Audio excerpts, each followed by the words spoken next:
Right. Let's continue with the determinism and reductionism. Like I said the last time, that in social science, determinism and reductionism is not good. Okay, but in natural, in physical sciences, determinism sometimes work, and reductionism oftentimes works. I would say this.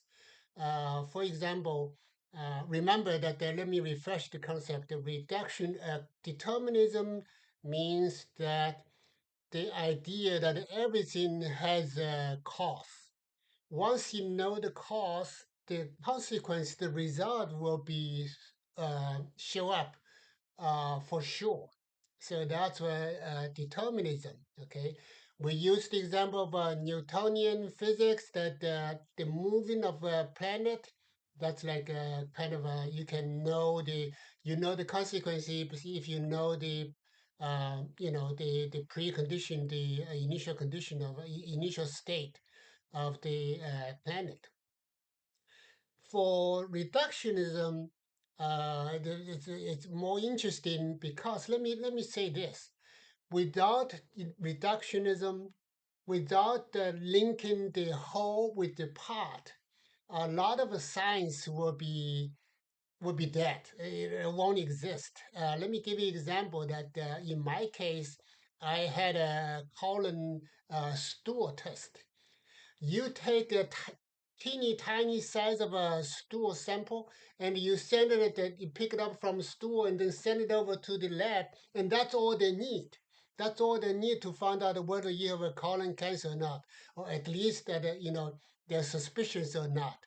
So this is a reduction we're actually being working for natural and physical sciences. Okay, so the key is that what is the when is the it all depends on the subjective matter. If the subjective matter can be reducible, and it gives you more benefit to reduce something, reduce the whole to a part, that is where the reductionism will benefit the science. Okay, but however, what happened in the social science often is not reducible because there are just too many factors, too many events, too many variations involved. So make it damaging for you to follow the reductionism.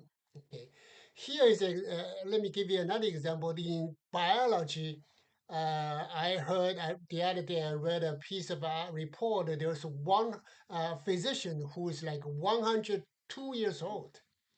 He basically says that one reduction, he reduced that to a reductionism. Okay, he says that everything to live long, to live healthy, all you need is the exercise. You have to do the daily exercise. Okay, of course, he has lived. He's a proven living proof that the exercise is good, right? But should we believe his theory that everything can be reduced through exercise? I don't think so because there are so many other things involved. We could have like a diet. We could have a positive outlook. We could have a social connection. We could have a sleeping. We could have a exercise. One of them, but the genetics and all the other things. They all may be contributed to the longevity and to the health status. So you may be thinking that just one thing, all that everything can be reduced to one thing, but just that remain to be your personal opinion. For the entire human society, you have to include so many different factors. If you need to build up a model for the longevity, then you better include all those things together in order to make your model stand in the time test, in the test of time. Okay. Of course, another thing that in social science about determinism is that the best example, well, probably the worst example, is Marxism. Marxism believe that this, the future of a human society together will move from stages. First, we start from a prehistorical stage, and then we have a slavery stage, and then we have feudalism, and then capitalism, socialism, communism. He believed that's that's a fate. It's inevitable. Communism it will win inevitable. Of course, we know that now is kind of a joke, right? But because that he believed that the real cause is the mode of production, material condition, mode of production that will make communism inevitable. Okay, we know that's a big it's a big force. It's not true.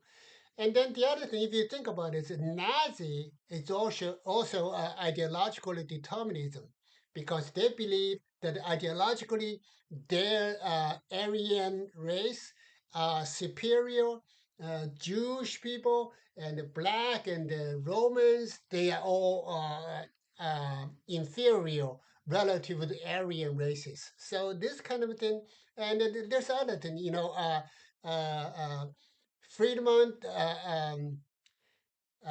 Sigmund Freud, he's also believed that determinism, because he believed everything happening in our head has a cause, even a dream.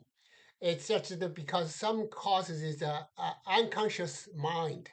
Everything is a cause, and then so that's another determinism. Okay, so, so here, what I'm saying is that in the social science, it's more dangerous. The cost will be higher than the benefit to assume the reductionism, to assume the determinism. Okay, sometimes you guys, millions of people died. That in the human history, communism is one of the worst causes for non-natural deaths of people. Okay, so this is a let's stop here, and then we'll pick up next time. Eventually, we want to talk about the economist, especially more specifically um, new institutional economics, and then we'll have to pick up something there.